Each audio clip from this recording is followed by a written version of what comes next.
This is Matthew 24. Of that day and hour, no one knows. Jesus is talking about his return. Not even the angels of heaven, but my Father only. As the days of Noah were, so also will be the coming of the Son of Man. As in the days before the flood, they were eating and drinking, marrying and giving in marriage until the day that Noah entered the ark, and did not know until the flood came and took them all away. So also will be the coming of the Son of Man. Then 2 men will be in the field, one will be taken, the other left. 2 women will be grinding at the mill, one will be taken, the other left.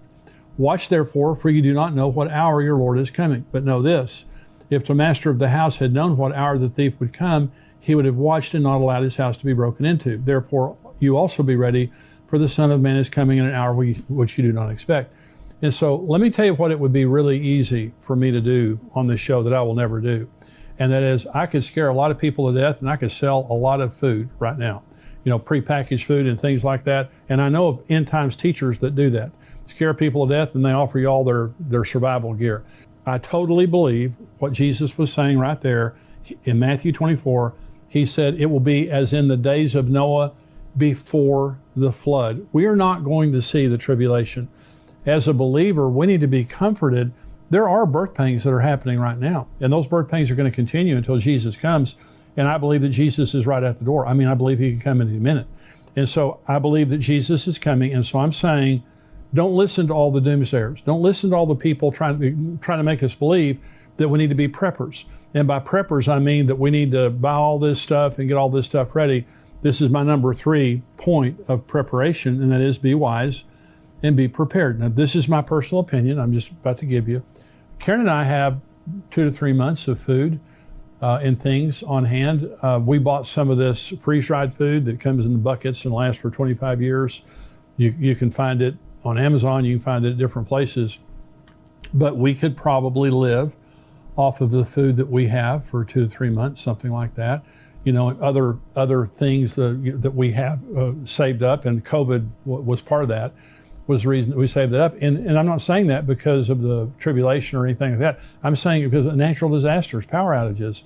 The Russia is threatening, all of these attacks against our infrastructure and all this stuff like that. And so if something happened, I think it's just good common sense to have 2 or 3 months of things on hand so you don't starve to death. You don't have to worry about things like that. Now, you might want more. You might want 6 months or a year or something like that. But all I'm saying is this. To me, the Bible is very clear that we are not going through the tribulation. And for that reason, I just don't believe that you have to prepare all these things that some people are preparing, and buying 7 years of food and all that kind of stuff like that. I just don't believe it's necessary. Jesus said, when you see these things begin to happen, look up and lift up your head. Your redemption is drawing near. And so I'm a pilot. And when you're a pilot, you have instruments in front of you. And the reason for those instruments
is especially when you can't see outside, when the weather's bad.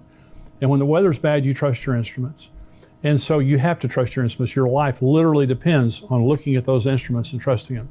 When things are happening that are happening in the world right now, we have to trust what the Word of God has to say. We can't trust our emotions. We can't trust our feelings, and we can't trust other people. We have to trust what the Bible has to say. And the Bible tells us that Jesus is going to deliver us from the wrath that is to come. It would be like the days of Noah, buying, selling, marrying, giving in marriage when Jesus returns. Those are the words of Jesus himself. So I'm telling you, Jesus is coming soon. We're not going through the tribulation. We're not going to die of starvation. And I believe in the United States, I don't believe that there'll be a lot of people that die now in the tribulation, maybe.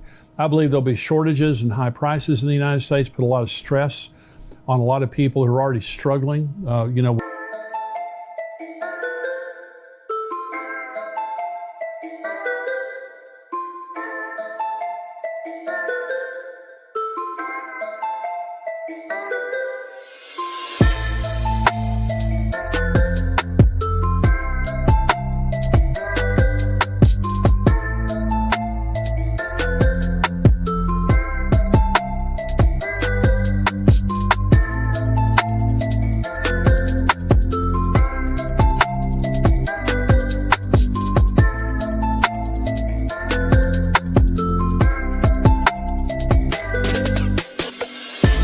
With fixed income or something, or low wage or something like that.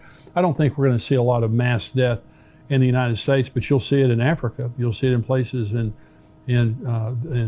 Middle East. Well, a lot of that's already taking place. South America, places like that, where you're going to see a lot of death through famine and things like that. So I hope that that's comforting to you. Famines are coming. It's in the Bible and it's in the news. Famines are coming, and that's how we prepare for that.